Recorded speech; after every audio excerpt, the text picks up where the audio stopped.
لا يا عمرو عادي، أسئلة عادية. يلا يلا حبايبي، عندي أسئلة يكتب لي، بس أنا آخذ الأسئلة الحلوة الجميلة.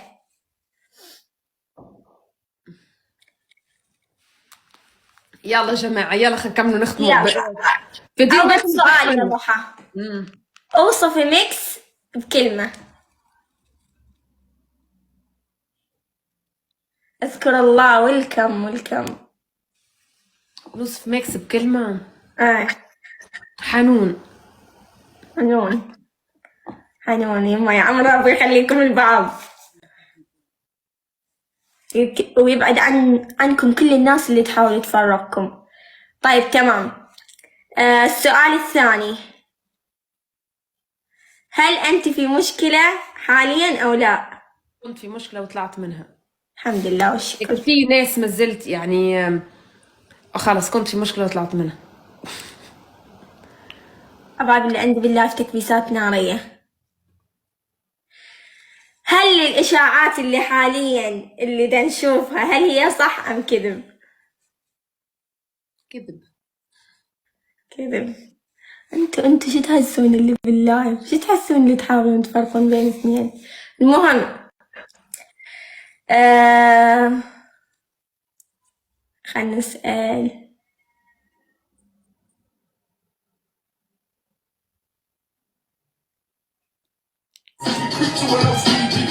كيف حالك انت الآن؟ كيف حالك يعني؟ قوية كثير. الحمد لله وشكرا، ان شاء الله دوم قوية. الله يخليك. هو راهو اسمع، اي انسان في الدنيا هذه يضعف، في مش فيش اكيد ما فيش انسان يقعد قوي، لكن اكثر شيء بوصي عليه البنات اللي تتابع فيا، لازمك ضعفك لا تفرجيه للناس. صح. فهمتي؟ ابكي بينك وبين حالك، ابكي اشكي لحالك، لكن تفرجي ضعفك تطلعي للناس وتفرجي ضعفك لا، لكن تطلعي قوية شماتة في العديان. صح صحيح. وطبعا احنا كل حبايب قلبي اكيد احنا لازم هم نتعلم من ضحى نكون قويين، كلامها صح، الكلام اللي تحكيه صح. ضعفتش تبينين الناس، ماكو انسان ما يضعف، بس اهم شيء انه ضعفتش تبينين الناس. صح الكلام. ما فيش هو الرسول صلى الله عليه وسلم وبكي يعني. فاحنا مين حتى ما نضعفوش، كلنا نضعفوا، واللي يقول لك ما نضعفش يبكي بينه وبين حاله في الغرفه، يسكر على حاله ويبكي، الكلها تبكي وتضعف، الرجال راجل يبكي.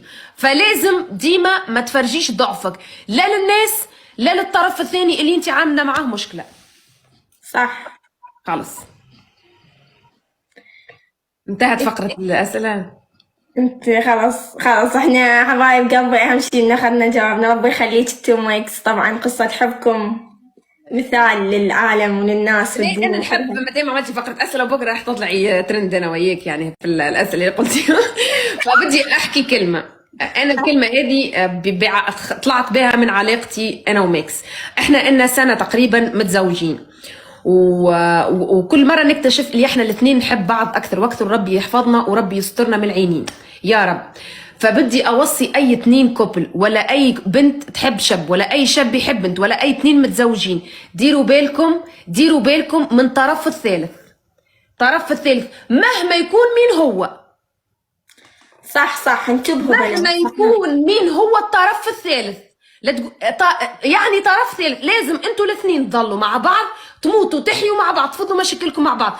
الطرف الثالث يفتن اي من كان، حتى لو هي امي، الطرف الثالث يفتن. فديما حاولوا انكم تفضوا مشاكلكم بين بعض.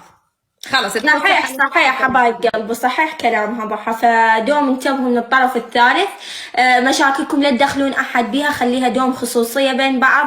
ومثل ما قالت ضحى، الاهم شيء انه لا تبينون ضعيفين قدام الناس، حاولوا دوم تكونون قويين، وربي يخليكم البعض ويحفظكم البعض، وانتم اجمل كبز ومثال للدنيا كلها. ربي والله احنا بنموت فيك والله نعشقك والله. يلا ديري بالك على حالك. يلا تمام يا عمر، دير بالك على حالك والدنيا كلها وياك، ودزعي نفسك يا روحي. والله ديري بالك على حالك. باي، الله يخليك.